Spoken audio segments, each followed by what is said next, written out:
तो दोस्तों, रिजल्ट मित्र के प्लेटफॉर्म पर आप सभी का स्वागत है। मैं अभय प्रताप सिंह और ये हमारी इतिहास की क्लास है। इसमें हम अपने प्राचीन इतिहास को देख रहे हैं और लगभग हम अपने अंतिम अवस्था में पहुंच चुके हैं। जल्द ही आपका प्राचीन इतिहास खत्म होकर हम मध्य इतिहास की तरफ आगे बढ़ने वाले हैं। अब जो ये आपकी क्लास है, ये न सिर्फ आरओ या फिर यूपीपीसीएस बल्कि अन्य सभी प्रतियोगिता परीक्षाएं जितनी भी गवर्नमेंट द्वारा कंडक्ट करवाई जाती हैं, सभी के लिए समान रूप से महत्वपूर्ण है। अब यहाँ पर कुछ डाउट थे आप लोगों के, उन डाउटों को पूरा करना यहाँ पर जरूरी है। देखिए, मैं यहाँ पर जो इतिहास आपको पढ़ा रहा हूँ, ये किसी एक किताब से नहीं लिया गया है, बल्कि ये मल्टीपल बुक्स से यहाँ पर पढ़ा गया है। मेरा भी यूपीएससी में मेंस ऑप्शनल रहा, मल्टीपल टाइम्स मेंस दिया। उसके लिए अलग से मैंने कई सारे नोट्स पढ़े, कई सारी बुक्स का अध्ययन किया। अब आप लोग अभी अपनी स्टार्टिंग अवस्था में हैं और जहां तक मैं उम्मीद करता हूं, अभी तक आपने ठीक से एनसीईआरटी भी नहीं पढ़ी होंगी। अब इस चीज की चर्चा हम यहाँ पर क्यों कर रहे हैं? क्योंकि यहाँ पर कुछ बच्चे ऐसे हैं जो समय समय पर यहाँ पर बताते रहते हैं कि सर इस बुक में ये फैक्ट है, इस बुक में ये फैक्ट है। हाल ही में एक बच्चे के द्वारा एक कमेंट किया गया था कि सर आपने ये फैक्ट बताया है, लेकिन मैंने इस क्लास की किताब में पढ़ा है तो उसमें अलग दिया गया है।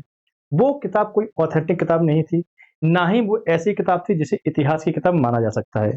वो सिर्फ तथ्यों के ऊपर लिखी गई एक किताब है, जिसमें कई सारी ऐसी किताबों को लिख के रख के लिखा गया है जिसमें तथ्य हैं। पूरे इतिहास को उसमें 30 से 35 पेज में समेटने की कोशिश की गई है। अधिकतर आप लोग समझ गए होंगे हम किस किताब की बात कर रहे हैं। नाम यहाँ पर मैं नहीं लूंगा किसी भी किताब का। उसमें न सिर्फ इतिहास के बल्कि यहाँ पर आप देखेंगे राज व्यवस्था और अर्थव्यवस्था के भी कई सारे पॉइंट गलत दिए गए हैं। मैंने उसके जो ऑथर हैं, राइटर हैं, उनसे यहाँ पर संपर्क स्थापित करने की कोशिश की, लेकिन उनका कोई भी रिप्लाई नहीं आया। तो ऐसी जो किताबें हैं आप पढ़िए, क्विक रिवीजन के लिए अच्छी हैं, ठीक है, कोई किताब खराब नहीं होती, लेकिन ऑथेंटिक सोर्स के रूप में आप कुछ अच्छी किताबों को लेके चलिए, जैसे कि एनसीईआरटी हुई आपकी या फिर अन्य किताबें हुई, ठीक ना। इससे क्या होगा, आपका कोई तथ्य जो आपको गलत लगता है वो सही हो जाएगा। तो यहाँ पर जो मैं इतिहास पढ़ा रहा हूँ, कम से कम मैंने 30,000 इतिहास की पेज पढ़ चुकी हूँ अभी तक, है ना। और आप 30 पेज पढ़ के इतिहास का मूल्यांकन कर रहे हैं और तथ्यों को यहाँ पर देख रहे हैं, तो ऐसे तथ्यों से थोड़ा बच के रहिए, क्योंकि ये तथ्य आपके लिए कभी कभी घातक भी सिद्ध हो सकते हैं, है ना। यहाँ पर जो मैं बता रहा हूँ आपको बिल्कुल एग्जैक्ट है, एक्यूरेट है, कोई भी इन तथ्यों में कमी नहीं है, कोई भी इनमें गलती नहीं है, ठीक। बिल्कुल यहाँ पर जब मैं अपनी बात आपके सामने प्रस्तुत करता हूं, तो यहाँ पर हमारे ऊपर रिस्पॉन्सिबिलिटी रहती है कि जितने लोग भी इस क्लास को देखें, लाखों लोग देखते हो, कई हजार लोग देखते हो, तो जितने लोग भी यहाँ पर देखें उनके पास तक एक्यूरेट इंफॉर्मेशन पहुंचे, ठीक। इसीलिए बिल्कुल निश्चिंत होकर इन क्लासों को आप देख सकते हो, इस मैटर को आप फॉलो कर सकते हो, कहीं पर भी कोई दिक्कत नहीं आएगी आप, ठीक है। हाँ, बस इतना है कि ये जो कथा कथित किताबें आती हैं आपकी सामान्य अध्ययन वाली, इनसे थोड़ा बच के रहे, ठीक है। अब हम आते हैं अपनी आज के टॉपिक पर। हाँ, एक बात और देखो, एक व्यक्ति आज की डेट में क्या हो रहा है कि एक ही व्यक्ति आपको इतिहास पढ़ा रहा है, एक ही व्यक्ति ज्योग्राफी पढ़ा रहा है, एक ही व्यक्ति आपको अर्थव्यवस्था पढ़ा रहा है, वही करंट अफेयर पढ़ा रहा है, वही आपको साइंस पढ़ा रहा है, सब कुछ एक व्यक्ति पढ़ा रहा है। तो देखो, अपने आप में ऐसे व्यक्ति भगवान के हो सकते हैं और कोई नहीं, कि सभी चीजों का आपको ज्ञान है। एक व्यक्ति को एक सब्जेक्ट या दो सब्जेक्ट का ज्ञान हो सकता है, वो मैं मान सकता हूँ। एक ही व्यक्ति सब चीज पढ़ाएगा तो आपको पता है क्या होगा, है ना। इसीलिए ऐसे किताबें जो एक व्यक्ति के द्वारा हर क्वेश्चन पे लिख दी गई हैं, इनसे थोड़ा बच के रहें, ऑथेंटिक किताबों का ही उपयोग करें। अब आज हम बात करने वाले हैं वाकाटक वंश की, शक वंश की, और फिर इस टॉपिक को बढ़ाते हुए आगे हम आएंगे गुप्त साम्राज्य के ऊपर। जो अभी तक हम देख रहे थे, हमने कुषाण देखे, शक देखे, और उससे पहले हम देख चुके थे यहाँ पर आपके शुंग वंश। ये सारे जितने भी वंश हैं, ये मौर्यों के अवशेषों के ऊपर स्थापित होने वाले वंश हैं। मतलब जब मौर्य वंश की यहाँ पर विखंडन हुआ, उसके बाद यहाँ पर कई सारे छोटे छोटे राजवंशों ने अपने आकार को यहाँ पर अस्तित्व प्रदान किया। इसी में से आपको वाकाटक देखने को मिलते हैं। वाकाटक जो वंश है, ये आपको इस क्षेत्र में दिखाई देगा, यानी कि हम मान सकते हैं महाराष्ट्र, मध्य प्रदेश का नीचे क्षेत्र, गुजरात का कुछ भाग, छत्तीसगढ़ वाला रीजन और यहाँ पर आप देखें साउथ के ऊपर वाला, साउथ का थोड़ा सा पार्ट और ऊपर वाला, मैं आपको जूम करके एक बार दिखा देता हूँ जिससे आपको ये अच्छे से समझ में आ जाए कि हम किस पार्ट की बात कर रहे हैं। तो ये आपका बाकाटक वंश का क्षेत्र है। क्लियर है? इतना आपका क्लियर होगा कि ये क्षेत्र की हम बात करने वाले हैं, जितना भी डार्क कलर का देख रहे हैं। ठीक है, इस वंश की आज हम बात करेंगे। अब देखो, इतिहास में जो हम यहाँ पर चीजों को देख रहे हैं, इसे देखने का एक पूरा हमारा पैटर्न है। सबसे पहले हम क्या करते हैं, सबसे पहले हम किसी राजवंश को लेते हैं और राजवंश में हम एक क्रम में लेकर चल रहे हैं, कौन से के बाद कौन आया, है ना, एक क्रम में लेके हम इन्हें चल रहे हैं। राजवंशों को लेने के बाद हम यहाँ पर जानकारी लेते हैं कि उस राजवंश से संबंधित कौन कौन से स्रोत हैं। एक मिनट।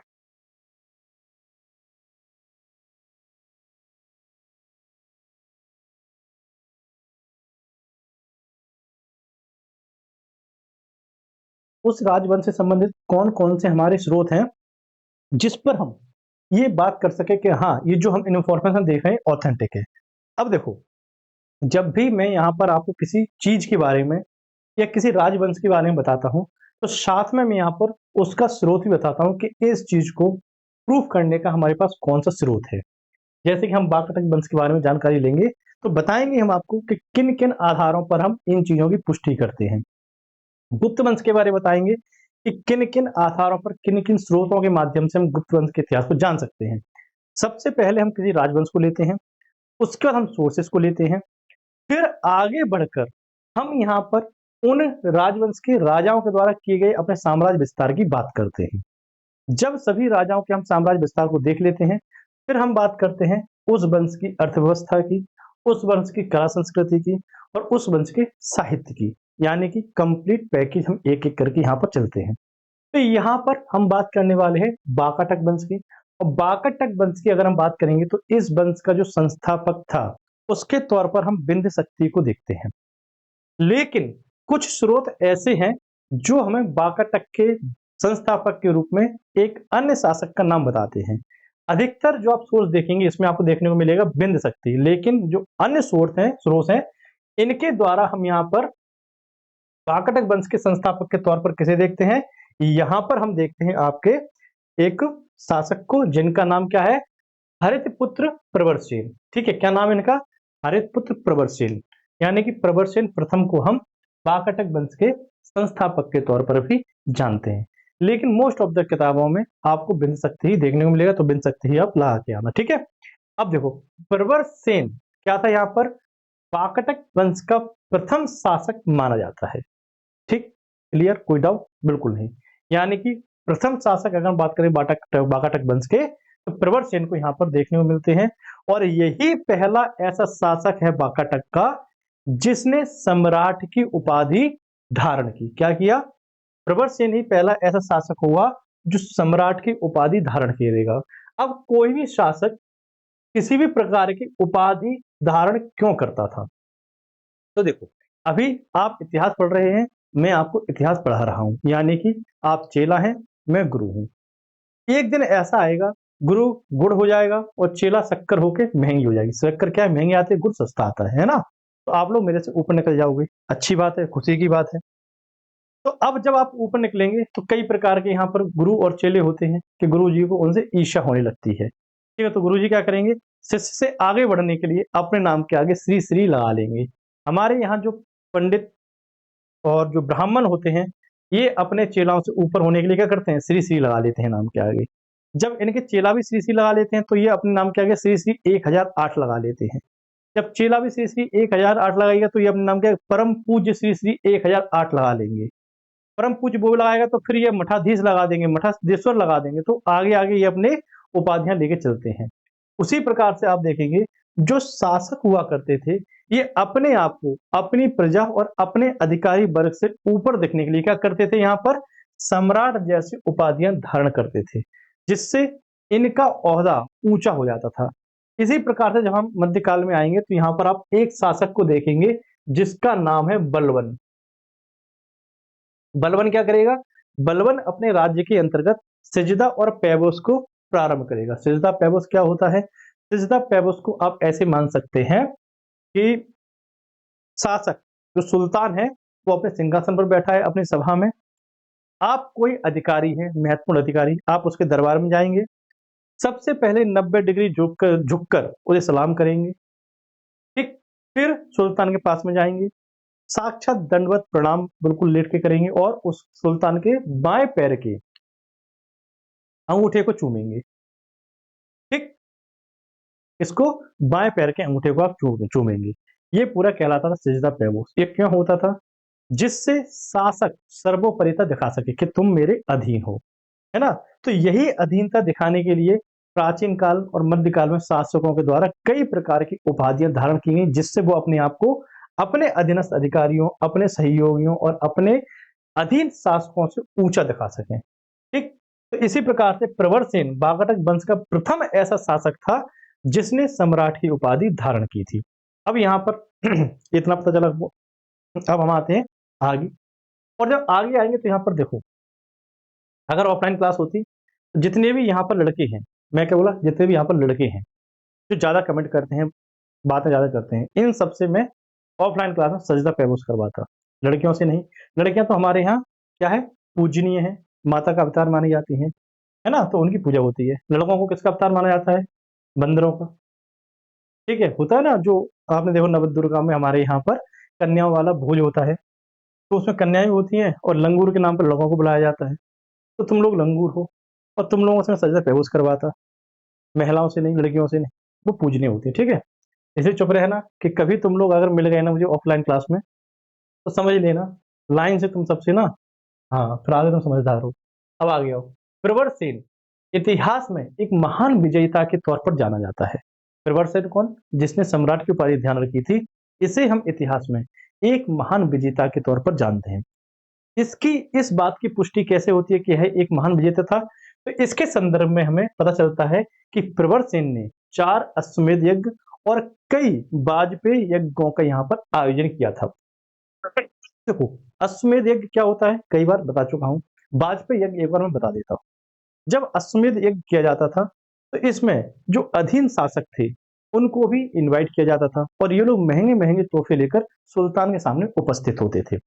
और इनके मनोरंजन के लिए और सुल्तान या फिर शासक के जो रिश्तेदार होते थे, इनके मनोरंजन के लिए कई प्रकार की क्रीड़ाओं या फिर खेल-कूद का आयोजन करवाया जाता था। इसी में एक होता था घोड़े की दौड़।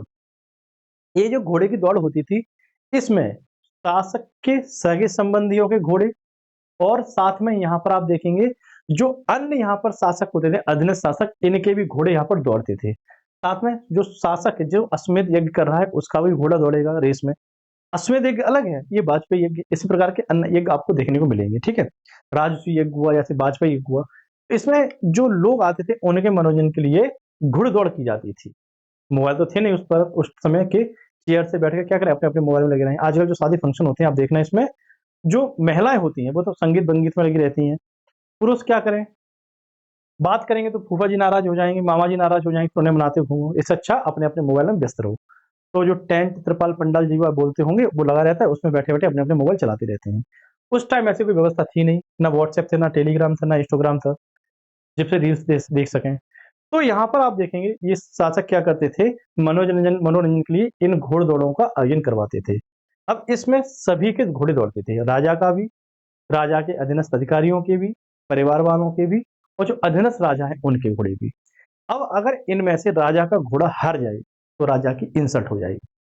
अब जैसे मोदी जी हैं, मोदी जी लोकसभा चुनाव जो आयोजन करवाते हैं, ठीक है?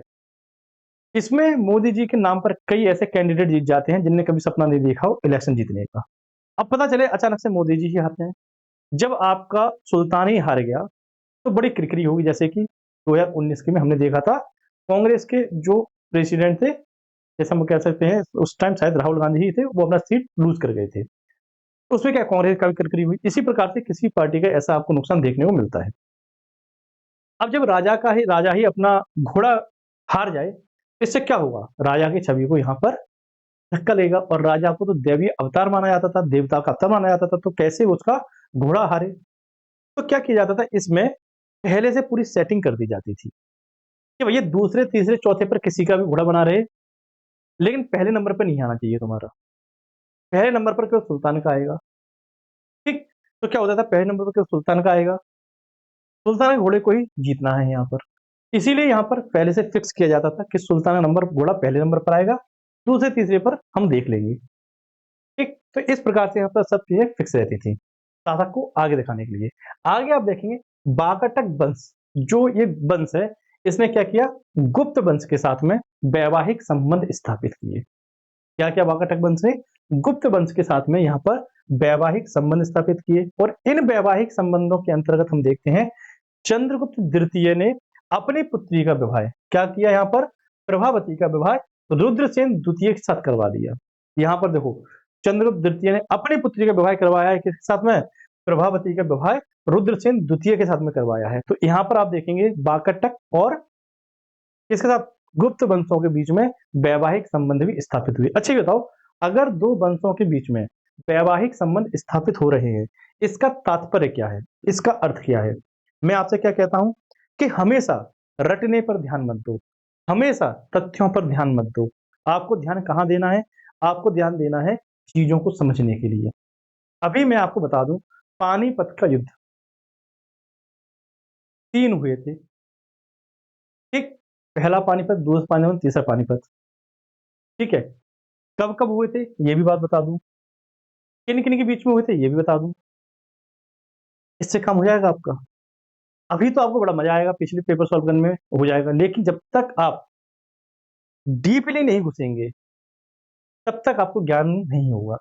समुद्र के अंदर क्या है, समुद्र को तो हम सतह से देख सकते हैं, समुद्र के अंदर क्या है इसको जानने के लिए आपको डुबकी लगानी पड़ेगी समुद्र में।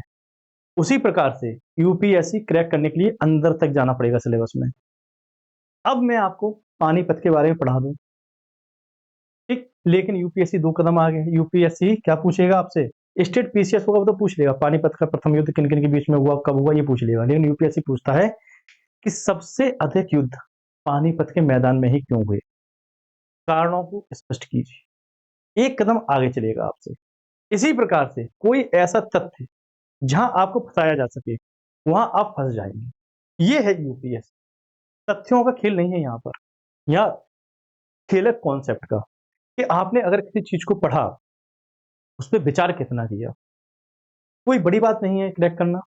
अगर इतनी डीपली समझ आने वाला कोई हमारे पास होता तो हम भी आज क्या है सिलेक्ट हो गए होते, लेकिन इतना डीपली बताने वाला कोई नहीं था। सिर्फ एक फॉर्मेलिटी चलती थी कि आपने उनके पास 1 लाख 1.5 लाख रुपए दिए, उनकी जितनी भी यहाँ पर रिस्पॉन्सिबिलिटी थी खत्म हो गई। हर कोचिंग वाले की जो पेड कोचिंग चला रहा है यहाँ पर 2 लाख 2.5 लाख ले रहा है, उसकी रिस्पॉन्सिबिलिटी सिर्फ इतनी है कि आप उसके द्वारे तक पहुंच जाएं। जैसे ही आपने लक्ष्मण रेखा को पार किया, लक्ष्मण रेखा क्या होती है यहाँ पर आप देखेंगे ये ऑफिस है, यहाँ पर टेबल लगा के बैठे हैं, ये द्वार है, और ये द्वार की जो यहाँ पर जो एंट्री पॉइंट होगा, जैसे ही आप इसे दहलीज बोलते हैं, है ना, क्या ना दहलीज, जैसे ही आपने इस दहलीज को, ये लक्ष्मण रेखा है, इसे आपने पार किया अंदर की तरफ, आप बाहर नहीं निकल सकते। चाहे आप बाहर नहीं निकल सकते क्योंकि आप यहाँ पर पैसे देकर ही आओगे, इतना आपको यहाँ पर फंसा लेंगे। ठीक, तो इन सब चीजों से बचना है। ठीक है, तो यहाँ पर क्या है, ये जो लक्ष्मण रेखा है, ऐसे लक्ष्मण रेखा से हमें बचना है। कॉन्सेप्ट के ऊपर बात करनी है हमें, एक एक पॉइंट को समझना है। ठीक, अब हम बात करते हैं यहाँ पर अकबर की राजपूत नीति। तो यहाँ पर एक चीज समझो आप कि ऐसी क्या परिस्थितियां थी कि अकबर को एक ऐसी राजपूत नीति निर्मित करनी पड़ी जो उसके पूर्ववर्ती शासक जो थे उनसे अलग थी। अकबर से पहले बता दो, कोई भी शासक राजपूतों के साथ में सहयोग करे, मराठों के साथ में सहयोग करे, और यही नीति आगे जाकर मुगल शासक भी अपनाएंगे, तो कुछ ना कुछ तो दमदार यहाँ पर रहा होगा। इसीलिए हमेशा अकबर की राजपूत नीति आपसे पूछी जाती है। ठीक है, और भी कई सारी चीजें हैं। गुप्त वंश, अगर गुप्त वंश को हम स्वर्ण युग कह रहे हैं प्राचीन काल का, तो जरा सोचो। अच्छा ये बताओ, जैसे हम बात करें कि मोदी जी के समय में स्वर्ण युग आ गया, राम राज्य आ गया, तो क्या राम राज्य सबके लिए आ गया? सबके लिए नहीं आया, एक वर्ग विशेष के लिए आया। अब एक चीज बताओ, हम राम राज्य की कल्पना करते हैं तो राम राज्य का मतलब क्या है? यहाँ पर हर घर में हिंदू भगवान की पूजा होने लगे, सभी लोग अपना धर्म अपना के हिंदू बन जाए? नहीं, बिल्कुल भी नहीं। राम राज्य के अंतर्गत आप देखेंगे एक अवधारणा है। ठीक, राम राज्य में भी सब लोग क्या है, पैसे वाले नहीं थे, गरीब भी थे, लेकिन भरपेट भोजन मिल रहा था उन्हें, वस्त्र मिल रहे थे उन्हें, कोई तकलीफ नहीं थी। अब देख लो, अभी होली निकली है, कई सारे हमने यहाँ पर वीडियो क्लिप देखी, आपने भी देखी होंगी, जिसमें हम एक धर्म विशेष के लोगों को परेशान कर रहे हैं। वो अलग रास्ते से जा रहे हैं अगर, तो उन्हें रोक-रोक कर हम कलर लगा रहे हैं। भैया क्या ज़रूरत है इस चीज़ की? इससे आप क्या मैसेज दे रहे हो? इससे आप मैसेज दे रहे हो कि आप लोग इंसान नहीं, आप लोग अभी भी जानवर हैं, और जानवर से भी बदतर हैं। जानवर तभी आपको छेड़ेगा जब उसे आप छेड़ेंगे। लेकिन आप कौन हैं? आप जानवर से भी गए गुज़रे हैं। सभी के लिए बात नहीं कह रहा हूँ, जिन लोगों ने ऐसी हरकतें की उनके लिए कह रहा हूँ। तो यही राम राज्य है, ये बताइए। अब यहाँ पर आपको ये समझना है कि अगर गुप्त वंश को हम यहाँ पर स्वर्ण युग कह रहे हैं, तो क्या ये स्वर्ण युग सभी के लिए समान है? जो यहाँ पर कृषक समुदाय है, जो यहाँ पर व्यापारी वर्ग है, जो यहाँ पर काश्तकार वर्ग है, इन सभी की स्थिति आर्थिक अच्छी है क्या? स्वर्ण ये लोग जो आपके गुप्त शासक हैं, बड़ी मात्रा में स्वर्ण मुद्राएं जारी कर रहे हैं। तो क्या ये स्वर्ण मुद्राएं हर व्यक्ति के तक पहुंच रही हैं? राज्य के सबसे निचले तबके तक पहुंच रही हैं? गुप्त वंश को हम स्वर्ण युग क्यों कहते हैं? क्योंकि इन्होंने सबसे ज़्यादा सोने के सिक्के जारी किए। इन्होंने बड़ी मात्रा में स्थापत्य और कला को प्रोत्साहन दिया। एक बात बताओ, आज की डेट में जो गवर्नमेंट है, ये बड़े-बड़े मेगा प्रोजेक्ट कर रही है। नया पार्लियामेंट, नया प्रेसिडेंट हाउस, नया पीएम हाउस सब बना रही है। एक दूसरा वर्ग ऐसा भी है, जिन्हें 2 वक़्त की रोटी नहीं मिल रही है, कुपोषित के शिकार हैं। तो क्या सबके लिए यहाँ पर स्वर्ण युग का अवधारणा की जाएगी? नहीं की जाएगी। तो हमें ये विचार करना है कि अगर हम गुप्त वंश को स्वर्ण युग कह रहे हैं, तो ये स्वर्ण युग किस संदर्भ में कह रहे हैं? ये क्या एक वर्ग विशेष के लिए जो यहाँ पर अधिकारी वर्ग हैं, जो राजा बना बैठे हैं गुप्त वंश में, इनके लिए स्वर्ण युग है? ये पूरी प्रजा के लिए है, और जब तक वो चीज़ पूरी प्रजा के लिए नहीं है, तो हम उसे स्वर्ण युग या रामराज्य नहीं कह सकते। ठीक है? तो ऐसे आपको हर एक पॉइंट पर विचार करना है। ये नहीं कहना कि हाँ, गुरुजी आए, 1 घंटे की आपने फॉर्मेलिटी की ली, क्लास ले ली, हमने यहाँ पर जो वक्तव्य दिया आपने सुन लिया, आपका काम खत्म। बल्कि यहाँ पर अगर मैं आपको 1 घंटे में पढ़ा रहा हूँ 20 लाइन, तो उसके ऊपर कम से कम आपको आधा घंटे, 1 घंटे सोचना है, विचार करना है कि ये हो रहा है तो कैसे हो रहा है? और इसके होने का क्या प्रभाव पड़ रहे होंगे समाज में? इन सब चीज़ों को जब आप लेके चलेंगे, तब आप हकीकत में यूपीएससी एस्पिरेंट कहलाएँगे। अभी तक आप सिर्फ़ कौन-सी पढ़ाई कर रहे हैं? ग्रेजुएशन वाली, उससे आगे कुछ नहीं। मैं जब अपने ग्रेजुएशन में था, या फिर बात करते हैं पीजी की, पीजी कर रहा था मैं। हमारे यहाँ की एक लोकल की काफ़ी फेमस यूनिवर्सिटी है, नाम नहीं बताऊँगा, किस राज्य से ये भी नहीं बताऊँगा, प्राइवेसी भी नाम की चीज़ होती है। हर यूनिवर्सिटी की एक कहानी है, मैं गया एग्ज़ाम देने के लिए, तो जो एग्ज़ाम कंडक्ट हुए, पहली जो कॉपी मिली हम लोगों को, 40 पेज की थी, और मैंने उसमें भरे कितने पेज? 26 पेज। तो बिल्कुल जो क्वेश्चन पूछे गए थे हिस्ट्री के, यूपीएससी पैटर्न जैसे पूछता है, उसी तरीके से पहले हमने यहाँ पर पूरा क्वेश्चन का स्टेटमेंट, उसके बाद पूरा आपको फ्रेम-व्रेम बना के, निष्कर्ष-विष्कर्ष सब देके, चार्ट-वार्ट बना के लिख दिया वो हमने, ठीक है? तो 26 पेज मैंने उसमें भर दिए। मेरा भाई पहले से उस यूनिवर्सिटी से पढ़ चुका था, जानता था यहाँ पर यूनिवर्सिटीज़ की हालत कैसी है, और अपन के अंदर यूपीएससी की बीमारी थी कि यूपीएससी के फॉर्मेट में आंसर लिखेंगे। 26 पेज भर के आया। दूसरे पेज में फिर मैंने 26-27 ऐसे पेज भरे। जब 2 पेपर हो गए, तो भाई ने मेरे से पूछा कितने पेज भर के आते हो? मैंने बोला 26-27 में बढ़ जाता है पूरा मामला। भाई ने सुनाना शुरू किया, बोलता है तुम्हारा यूपीएससी नहीं है, ये यूनिवर्सिटी है। यहाँ पर क्या होता है, पेज भर के नंबर दिए जाते हैं। अब जैसे अपने यहाँ पर विदेशों में आप देखेंगे, जो लोग खाते हैं खाना, वो कैलोरीज़ में खाते हैं। हमारे यहाँ पर क्वांटिटी में खाते हैं कि हाँ, 6 रोटी तो ठीक है, कैलोरी नहीं गिननी है, हमें 6 रोटी की दे रखनी है, और माताजी 1 रोटी और एक्स्ट्रा खिला देती हैं। तो 2 पेपर 4 पेपर उसमें होते थे एक सेमेस्टर में। तो 2 पेपर में तो मैं भर के आया 26-26 पेज। जब भाई नाराज़ हुआ, तो अगले 2 पेपर में भर के आया कितने पेज? 38 पेज, 39 पेज, ऐसे पेज भर के आया। इन 2 पेपरों में मुझे पता था कि मैं क्या लिख के आया हूँ। इन 2 पेपरों में मुझे पता नहीं था मैं क्या लिख के आया हूँ। और आप बिलीव नहीं करोगे, इनमें मुझे 100 नंबर का पेपर होता था, कितने नंबर मिले? 55 से 60 के बीच में, ठीक। और इनमें कितने नंबर मिले मुझे? इनमें नंबर मुझे मिले 80, 85 ऐसे नंबर मिले, जिसमें मुझे पता नहीं था कि मैं लिख के क्या आया हूँ, अकबर की जीवनी लिख के आया हूँ कि अपनी जीवनी लिख के आया हूँ। तो ये आपके यहाँ चीजें होती हैं, लेकिन यूपीएससी इसके अलग है, इसके विपरीत है। आपको यहाँ पर क्या करना है? आपको यहाँ पर कॉन्सेप्ट के ऊपर जाना है, जो पूछा गया है एक्यूरेट वही लिखना है। अगर आप यहाँ पर पेज भर के आओगे तो क्या होगा? नंबर नहीं मिलेंगे, समझे? तो ये यूनिवर्सिटी वाली पद्धति छोड़ दो, आप रट लिया और जाके वहां पर उगल दिया, ये नहीं करना है हमें। कम लिखना है, अच्छा लिखना है, जितना पूछा उतना, बस। इसीलिए हर एक कॉन्सेप्ट पर चर्चा करो। अब यहाँ पर मैंने आपको बताया कि बाकाटक वंश के गुप्त वंश के साथ वैवाहिक संबंध स्थापित हुए। तो अब मुझे ये बताओ, अगर यहाँ पर वैवाहिक संबंध स्थापित हो रहे हैं तो इससे हमें क्या पता चलता है? क्या चीजें यहाँ पर उभर के आती हैं? इससे हमें पता चलता है कि कहीं ना कहीं यहाँ पर सहयोग की नीति चल रही है, कहीं ना कहीं यहाँ पर साम्राज्य विस्तार की नीति चल रही है। साम्राज्य विस्तार कैसे होता है? दो प्रकार से। जैसे आप लोग एस्पिरेंट हो, कल को आईएएस बन जाओगे, आईपीएस बन जाओगे, फिर आपके पास रिश्ते आएंगे किसी बड़े बिजनेसमैन की बेटी के, किसी बड़े पॉलिटिशियन की बेटी के।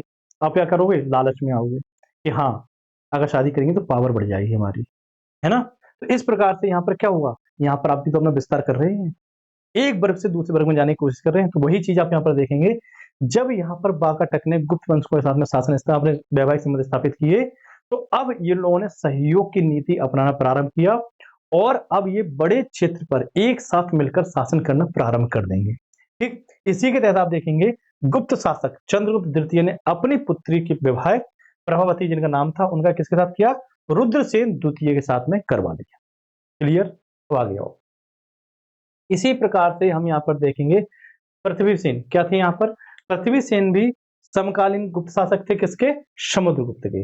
यानी कि पृथ्वी सेन जो आपके बाकाटक वंश के शासक थे, इनके समकालीन कौन होंगे? गुप्त शासक होंगे समुद्रगुप्त। इनके मध्य भी वैवाहिक संबंधों का यहाँ पर आयोजन किया जाएगा। तो एक कुल मिलाकर यहाँ पर कहने का तात्पर्य यह है कि धीरे धीरे अब ये वंश आपस में क्या कर रहे हैं? वैवाहिक संबंधों को स्थापित कर रहे हैं, जिसके आधार पर अपने राज्य का ये विस्तार करेंगे, ठीक।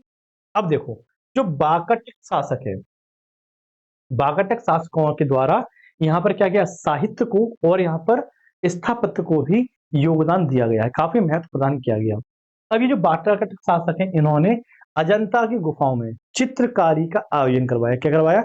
चित्रकला का आयोजन करवाया। चित्रकला कैसे? जैसे आप अपने घर में अभी चीजों को सजाने के लिए पेंटिंग का प्रयोग करते हैं, उसी प्रकार से प्राचीन काल में जो ये शासक वर्ग होते थे, दीवारों के ऊपर नक्काशी करवाते थे, दीवारों के ऊपर चित्रकारी करवाते थे। यही चित्रकारी आप पाएंगे हमें अजंता की गुफाओं में देखने को मिलती हैं। अजंता की गुफाएं कहाँ हैं? ये आपको महाराष्ट्र के औरंगाबाद जिले में देखने को मिल जाएंगी।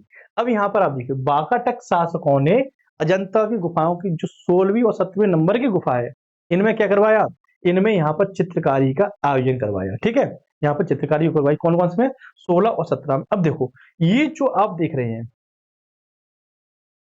उम्मीद करता हूं आपको ये दिखाई दे रहा होगा, ठीक है। इसमें आप देख रहे होंगे, ये जो आप देखिए यहाँ पर जो बॉक्स बॉक्स जैसे देख रहे हैं, बीच में काट के इन चट्टानों को बनाया गया है। आज हम बात करते हैं ताजमहल की, आज हम बात करते हैं एफिल टावर की, आज हम बात करते हैं जो आपके पिरामिड्स हैं इनकी। कभी आप भारत के कल्चर को देखिए, भारत का कल्चर और भारत की जो स्थापत्य कला है, सबसे अद्वितीय है, कोई नहीं टिकने वाला इनके सामने। इतनी बड़ी बड़ी और कठोर चट्टानों को हमने मात्र छेनी और हथौड़े की मदद से इतना अच्छा आकार दिया। आप देखिए साउथ के मंदिर, जाके एक बार जो चीज वहां आप महसूस करेंगे स्थापत्य के क्षेत्र में, कहीं महसूस नहीं करेंगे। ऐसे ऐसे भव्य मंदिर, पद्मनाथ मंदिर, बालाजी विश्वनाथ मंदिर, कई मंदिर आप देखेंगे, ठीक। मीनाक्षी मंदिर, उड़ीसा चले जाइए आप, पुरी मंदिर, कोणार्क मंदिर, कई यहाँ पर चीजें आपको देखने को मिल जाएंगी। उड़ीसा के मंदिर के बारे में तो कहा जाता है कि यहाँ पर विचित्र देवीय शक्तियां हैं। यहाँ पर जो मुख्य मंदिर के ऊपर झंडा फहरता है वो हमेशा विपरीत हवा के देखने को मिलेगा। अगर हवा इस तरफ है तो इस तरफ दिखाई देगा। ऐसी ऐसी स्थापत्य हमारे यहाँ पर है। ठीक, तो इन गुफाओं में जो 16वें और 17वें नंबर की गुफा होगी, इन गुफाओं में क्या होगा, इन गुफाओं में आप देखेंगे जो ये गुफाएं हैं, इनके अंतर्गत आप पाएंगे जो 16-17 नंबर की गुफा है, इनमें जो चित्रकारी की गई है दीवारों के ऊपर, ये किनके द्वारा की गई? ये की गई बाकाटक शासकों के द्वारा। ठीक है, किनके द्वारा की गई? बाकाटक शासकों द्वारा। अब यहाँ पर देखो, सेतुबंध एक ग्रंथ है। क्या है? सेतुबंध नाम का आपको एक ग्रंथ देखने को मिलेगा। इसकी रचना के तौर पर या फिर इसके रचनाकार के तौर पर हम क्या कहते हैं? इसका जो रचना हुई है किसकी? यहाँ पर सेतुबंध नाम का जो ग्रंथ होगा उसकी जो रचना होगी किसके कार्यकाल में होगी? प्रवरसेन द्वितीय के कार्यकाल में मानी जाएगी। किसके कार्यकाल में?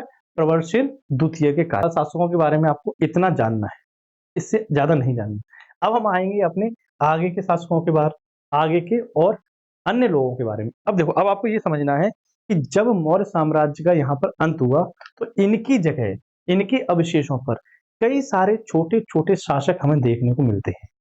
कोई भी यहाँ पर बड़ा शासक नहीं था जो एक बड़े भाग पर नियंत्रण स्थापित कर सके।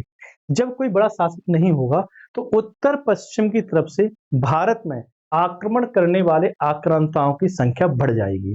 इसी में आप देखेंगे कि जब मौर्य उत्तर भारत में, यानी कि मौर्यों के बाद जो काल होगा उसमें हम कई प्रकार के आक्रांताओं को देखते हैं, जिनमें कौन कौन होंगे? हिंद यूनानी या फिर बैक्ट्रियाई, शक, पारसीयाई या पल्लव और कुषाण। इन शासकों को हम यहाँ पर देखते हैं। क्लियर? अब इन्हीं के बारे में हमें यहाँ पर क्या है? चर्चा करनी है। अब देखो, मौर्योत्तर शासकों में सबसे मौर्योत्तर कालीन जो समय होगा हमारा, यहाँ पर भारत पर सबसे पहले आने वाले शासक होंगे, ये कौन होंगे? ये आपके कौन होंगे यहाँ पर? ये आपके होंगे यवन। इन्हें हम हिंद यूनानी भी कहते हैं। ठीक है, कौन कहते हैं हमने? इन्हें हम यवन या फिर हिंद यूनानी भी कह सकते हैं। ठीक, अब आगे आओ यहाँ पर। इस वंश के प्रतापी शासक कौन थे? डेमेटियस थे। कौन थे ये? जो आपके हिंद यूनानी वंश है, यमन वंश है, इसके जो सबसे प्रतापी शासक थे ये डेमेटियस थे। इन्होंने 183 ईस्वी के आसपास क्या किया? यहाँ पर आक्रमण करेंगे, कहां पर? पंजाब पर। और पंजाब को अपने साम्राज्य के अंतर्गत मिला लेंगे और यहाँ पर पंजाब में एक क्षेत्र होगा साकल नाम का। साकल को क्या करेंगे? अपने साम्राज्य की राजधानी बनाएंगे। क्या करेंगे? ये अपने साम्राज्य की राजधानी बनाएंगे। इसी प्रकार से हम यमन शासकों में एक नाम और देखते हैं, मिनांडर। मिनांडर ने क्या किया? मिनांडर हिंद यमन शासकों में सबसे प्रतापी शासक था। क्या था ये? सबसे प्रतापी शासक हमें देखने को मिलता है। और इसके अगर हम समय की बात करते हैं तो इसका समय जो था 165 से लेकर 145 के आसपास आप यहाँ पर देखेंगे। ठीक है, ये समय काल यहाँ पर हमें मिनांडर का देखने को मिलता है। ठीक, मिनांडर जिसे हम मिलिंद भी कहते हैं, इसके बारे में अधिक जानकारी के लिए हमारे पास एक स्रोत उपलब्ध है जिसे हम कहते हैं मिलिंद पन्हो। क्या कहते हैं हम? मिलिंद पन्हो, यानी कि मिलिंद के प्रश्न। मिलिंद कौन है? मिनांडर को ही हम मिलिंद कह रहे हैं। ठीक, और इसके जो वार्तालाप हुआ है ये एक बौद्ध भिक्षु थे जिन्हें हम कहते हैं नागसेन। तो मिनांडर और नागसेन के जो बीच में जो प्रश्न और उत्तरों का एक सिलसिला हुआ है, इसी को हम कहते हैं मिलिंद पन्हो। ठीक, इसमें मिनांडर ने प्रश्न पूछे हैं और या फिर मिलिंद ने प्रश्न पूछे हैं, और यहाँ पर जो नागसेन है इन्होंने इन प्रश्नों के उत्तर दिए हैं, इसीलिए हम इन्हें मिलिंद प्रश्नों के नाम से जानते हैं। ये बहुत ही महत्वपूर्ण हमारे लिए एक साहित्य की रचना है जिससे हम इस समय के इतिहास को जान सकते हैं।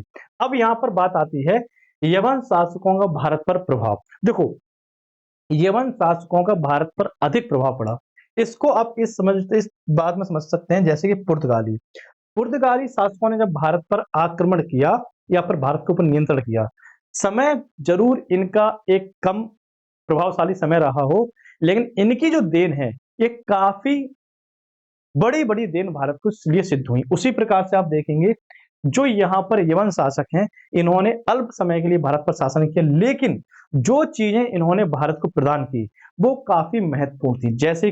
जैसे कि यहाँ पर आप देखेंगे भारतीय नाटक कला का विकास, जिसमें हम पर्दा प्रचलन को देखते हैं, ये क्या है? यवन शासकों के द्वारा ही हमें दी गई। ठीक, जो नाटक होते हैं आपके, इसमें आप जो पर्दा प्रथा देखते हो, ये पर्दा प्रथा हमें किसने दी गई? ये पर्दा प्रथा हमें आपके जो यवन शासक थे इनके द्वारा दी गई। इसीलिए हम इस पर्दा को क्या कहते हैं, यवनिका नाम से भी जानते हैं। क्या करते हैं, इसे हम यवनिका नाम से भी जानते हैं।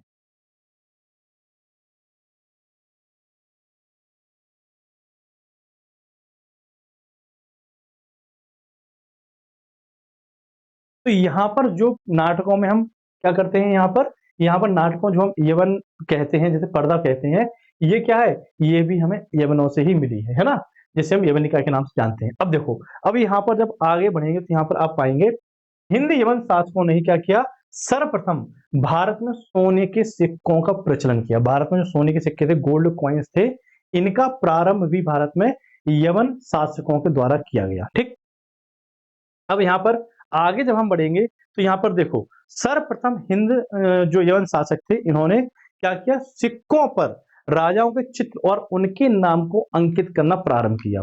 तो आरंभ में अगर आपसे पूछा जाए सबसे पहले हमें किन शासकों के सिक्कों के ऊपर से राजाओं के नाम और उनके चित्र प्राप्त होते हैं, तो ये प्राप्त होते हैं हमें हिंद यवन शासकों के। ठीक है, और देखो यहाँ पर एक चीज और आप देखेंगे, यवन शासकों ने ही क्या किया यहाँ पर, या फिर हम कहते हैं यूनानियों ने ही सबसे पहले सेनानी शासन की स्थापना की। सेनानी शासन क्या होता है, मिलिट्री रूल, सेना के द्वारा यहाँ पर शासन स्थापित करना, सेना के द्वारा अपना शासन चलाना, इस चीज की शुरुआत भी यूनानियों के द्वारा ही की गई। तो ये योगदान थे आपके यवन या फिर यूनानी यवन शासकों के।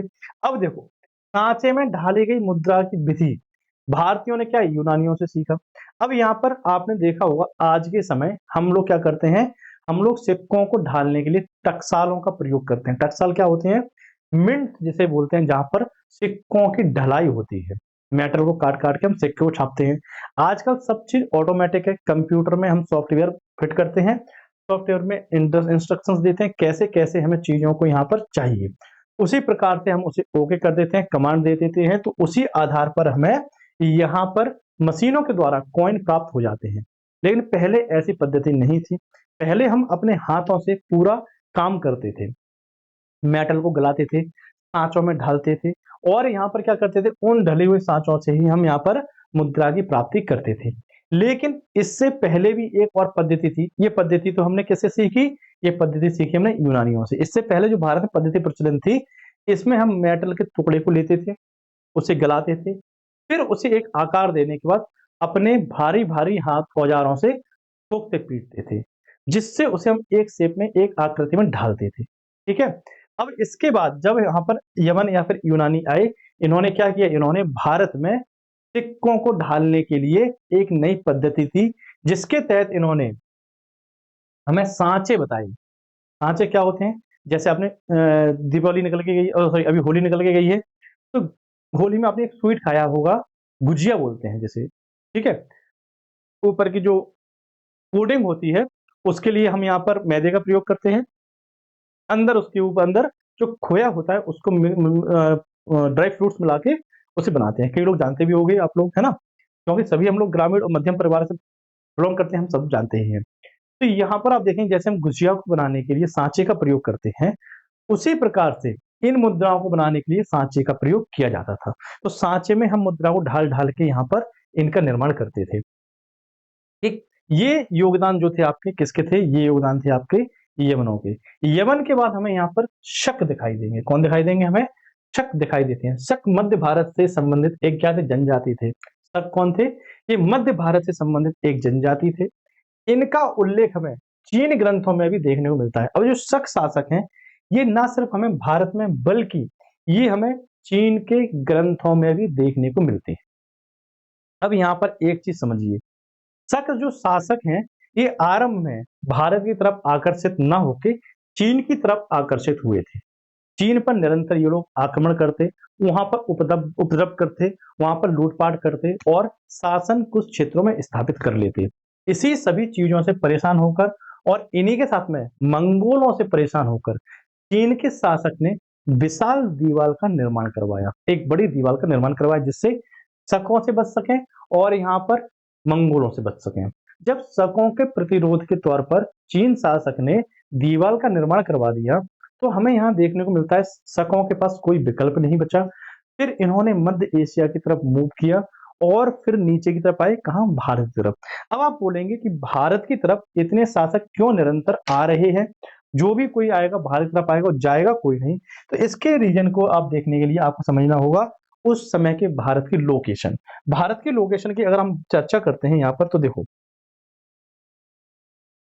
ये हमारा दक्षिण भारत है, ये पूरा माउंटेन वाला रीजन है, ठीक है। ये कौन सा आपका हिमालय वाला रीजन है, ठीक है। ये पूरा भारत है। इसमें मैंने आपको ऊपर वाला जो जम्मू जम्मू कश्मीर वाला क्षेत्र है वो यहीं पर आ गया।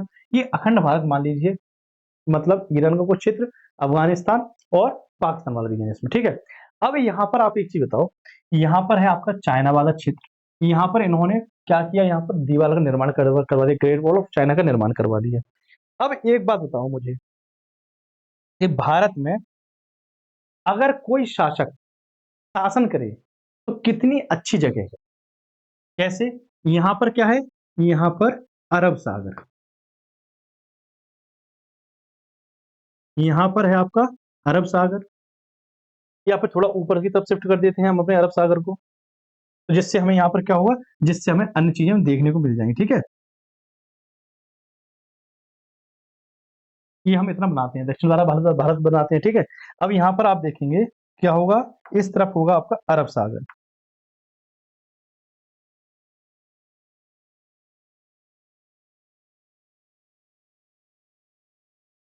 ठीक। दूसरी तरफ क्या है, बंगाल की खाड़ी है,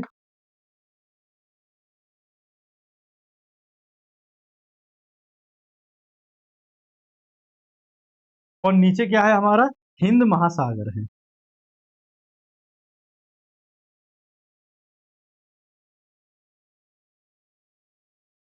नीचे क्या है, हिंद महासागर। अब एक चीज बताओ, दक्षिण का भारत समुद्र से घिरा हुआ, यहां पर पूरा आपका जो क्षेत्र है,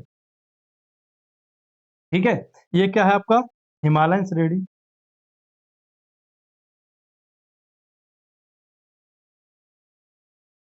यहाँ क्या है, हिमालय श्रेणी है। तो ऊपर से कोई आ नहीं सकता। प्राचीन काल में व्यापार भी खूब हो रहा है भारत भारत से, तो क्या है, आर्थिक संपन्नता है भारत की, क्या है, भारत की आर्थिक स्थिति कैसी होगी, मजबूत होगी, ठीक। सोने की चिड़िया कहा जाता था। कहा जाता है प्राचीन काल में दुनिया के किसी भी कोने में सिक्के की ढलाई हो, जीवन में एक बार भारत के बाजार में जरूर आएगा। ये स्थिति थी भारत की, ठीक। अब इस तरफ आप बताओ, ये है आपका क्षेत्र उत्तर पश्चिम वाला। अगर कोई आक्रांता आना चाहे तो इसी क्षेत्र से आएगा, और तो कहीं से आने की जगह ही नहीं है। और अगर यहाँ पर आप आ गए और इस पूरे क्षेत्र पर आपने स्थापित कर लिया अपने साम्राज्य को, और इस क्षेत्र को आपने सुरक्षित कर लिया, तो आपके पास क्या है, आर्थिक संपन्नता अधिक है, गोल्ड बहुत ज्यादा है यहाँ पर, अन्य धातुएं हैं यहाँ पर, ठीक है। साथ में आप देखेंगे यहाँ पर आपके लिए कई सारी और भी संपन्नता देखने को मिलेगी। तो यहाँ पर एक प्रकार से प्रकृति ने भारत को बहुत कुछ दिया सुरक्षा के तौर पर। ये सारी चीजें हमें यहाँ पर देखने को मिलती है, ठीक। इसीलिए यहाँ पर आप देखेंगे समय समय पर शासकों का तांता लगा रहेगा। इसी को देखते हुए यहाँ पर कौन आए थे, शक भी। जब इन्हें चीन से भगा दिया गया तो भारत की तरफ अग्रसर होंगे या फिर भारत की तरफ बढ़ेंगे, ठीक है। तक मध्य भारत से संबंधित एक क्या है, जनजाति थी, ये कोई शासक नहीं थे, ये जनजाति थी। इनका उल्लेख हमें चीन के ग्रंथों में भी देखने को मिलता है, जैसे कि मैंने अभी आपको बताया था, ठीक है। शक भारत में सबसे पहले कहां से प्रवेश करेंगे, ये बोलन दर्रे से प्रवेश करेंगे। कहां से प्रवेश करेंगे, ये बोलन दर्रे, जो खैबर और बोलन दर्रा है उनसे प्रवेश करेंगे। दर्रे क्या होते थे, दर्रे जो पर्वत श्रृंखला होती थी उनमें ऐसे भाग होते थे जहां से आसान होता था एंट्री करना, ठीक है। तो ऐसे क्षेत्र होंगे क्या आपके, ऐसे क्षेत्र होंगे आपके दर्रे, ठीक। अब हम आगे बढ़ेंगे तो यहाँ पर आप देखेंगे जो शक थे ये भारत में 5 शाखाओं में विभाजित थे। क्या थे ये, जो शक होंगे आपके, ये भारत में 5 शाखाओं में आपको विभाजित होते दिखाई देंगे। कौन से 5 शाखाएं, अफगानिस्तान में पहली शाखा थी इनकी, ठीक। शकों की पहली शाखा हम कहां देखते हैं, अफगानिस्तान में देखते हैं। दूसरी शाखा हम इन्हें पंजाब में देखते हैं, जिनकी राजधानी तक्षशिला थी, ठीक। तो शकों की दूसरी जो राजधानी होगी कहां पर होगी, तक्षशिला में होती, जिसे हम कहते, जिसकी राजधानी, सॉरी, शकों की दूसरी राजधानी पंजाब में होगी जिनकी राजधानी तक्षशिला होगी, ठीक है। तीसरी जो राजधानी होगी, तीसरा जो क्षेत्र होगा इनका मथुरा होगा, जो आपका उत्तर प्रदेश में पड़ता है। चौथा क्षेत्र महाराष्ट्र में होगा, या क्षयरात वंश का होगा। और पांचवी जो शाखा होगी शकों की, ये उज्जैन में होगी, कारमादक वंश के नाम से। ठीक, ये 5 शाखाओं में शक बटे हुए थे। कौन कौन से? अफगानिस्तान, पंजाब, मथुरा, महाराष्ट्र और उज्जैन। ये 5 शाखाएं आपको शकों की देखने को मिलेंगी। अब देखो, जो 5वीं शाखा है कारमादक शाखा, इसके जो संस्थापक थे कौन थे? चष्टन थे। यानी कि जो अभी 5वीं शाखा होगी कारमादक शाखा, जिसे हम उज्जैन में देखेंगे, इसके जो संस्थापक होंगे कौन होंगे? चष्टन थे। और इस वंश का सर्वाधिक प्रसिद्ध शासक जो होगा रुद्रदामन होगा। रुद्रदामन किस वंश का था? ये आपका शक वंश का था। शाखा कौन सी होगी? उज्जैन शाखा, कारमादक वंश। ठीक है, इस वंश का शासक होगा रुद्रदामन। इसी शासक रुद्रदामन का जूनागढ़ अभिलेख हमें प्राप्त होता है। जो आपने देखा ना जूनागढ़ अभिलेख रुद्रदामन से संबंधित, तो यही वही रुद्रदामन शासक है, जो कौन है? जो शक है। और यह जो आपका रुद्रदामन जो जूनागढ़ अभिलेख है आपका, ये क्या है? ये भारत का पहला संस्कृत का अभिलेख हमें देखने को मिलता है। कौन सा? रुद्रदामन जो आपका जूनागढ़ अभिलेख लिखवाएगा, ये संस्कृत भाषा का भारत का पहला अभिलेख होगा। अब देखो, अब ये जो शासकों के बारे में हम जानकारी ले रहे हैं शकों के द्वारा, शकों के बारे में, तो इन्होंने क्या किया? इन्होंने भारत में कई चीजों को यहाँ पर योगदान दिया। जैसे कि जो सुदर्शन झील है, सुदर्शन झील का निर्माण किसने करवाया था? सुदर्शन झील का निर्माण गुजरात में मौर्य वंश के एक गुजरात के गवर्नर थे चंद्रगुप्त मौर्य के समय में। कौन थे ये? पुष्यगुप्त वैश्य। इनके द्वारा यहाँ पर सुदर्शन झील का निर्माण करवाया गया था। और इसका जो मरम्मत का कार्य था रुद्रदामन द्वारा करवाया गया, जिसकी बात अभी हमने की है यहाँ पर। ठीक, और एक अनुमान के अनुसार यहाँ पर आप देखेंगे विक्रमादित्य उज्जैन के जो शासक थे, शकों को पराजित करने पर ये क्या करेंगे? यहाँ पर शकों को ये पराजित करने पर 57 ईस्वी में विक्रम संवत चलाएंगे। कौन चलाएंगे विक्रम संवत? यहाँ पर आप देखें विक्रमादित्य नाम के एक राजा होंगे। अब ये किस वंश से थे? इनके बारे में अभी हम आपको आगे बताएंगे, क्योंकि इतिहास में 14 विक्रमादित्य शासक हमें देखने को मिलते हैं। विक्रमादित्य कोई नाम नहीं है, ये उपाधि है, टाइटल है। ये इतना लोकप्रिय हो गया था कि हर शासक इसे लेने के लिए घूमता था। कोई भी जीवन में कार्य करेंगे विक्रमादित्य की उपाधि धारण कर लेंगे। ठीक है, एक अनुमान के अनुसार यहाँ पर जो विक्रमादित्य शासक थे उज्जैन के, इन्होंने क्या किया? शकों को पराजित किया। और 57 ईसा पूर्व में इसी उपलक्ष्य में इन्होंने विक्रम संवत का प्रचलन प्रारंभ कर दिया था। ठीक है, तो ये कौन थे आपके? ये विक्रमादित्य। ठीक, अब ये देखो, ये सब चीजें यहाँ पर हमने देख ली। अब इसके बाद हम आएंगे किस पर? इसके बाद हम आएंगे गुप्त शासकों के ऊपर। ठीक है, अब ये गुप्त जो वंश है, ये एक ऐसा वंश होगा जो एक बड़े क्षेत्र पर साम्राज्य स्थापित करेगा। अभी तक हम देख रहे हैं गुप्त शासकों को छोटे छोटे क्षेत्रों पर ये शासन दो। अभी तक जो हम शासक देख चुके हैं उनमें हमने देखा था कि मौर्य वंश के बाद छोटे छोटे शासक यहाँ पर स्थापित हुए। लेकिन अब हम जब बात करेंगे आगे गुप्त शासकों की, तो गुप्त शासक ऐसे शासक होंगे जो एक बड़े क्षेत्र पर शासन स्थापित करेंगे। और इनका जो शासन होगा, ये मौर्य वंश के बाद सबसे बड़े क्षेत्र का इनका शासन होगा। तो अब इनकी बात हम चर्चा करेंगे, है ना, और देखेंगे कौन कौन से गुप्त शासक हमें यहाँ पर देखने को मिलते हैं, इनके काल को स्वर्ण काल क्यों कहा जाता है, कौन कौन से कार्य का इनका संचालन के, इन सब पहलुओं को हम यहाँ पर देखते हुए आगे बढ़ेंगे। लेकिन अभी नहीं, अपनी अगली क्लास में इस क्लास में समाप्त करते हैं। मिलेंगे आपसे अपनी अगली क्लास, तब तक के लिए थैंक यू, जय हिंद।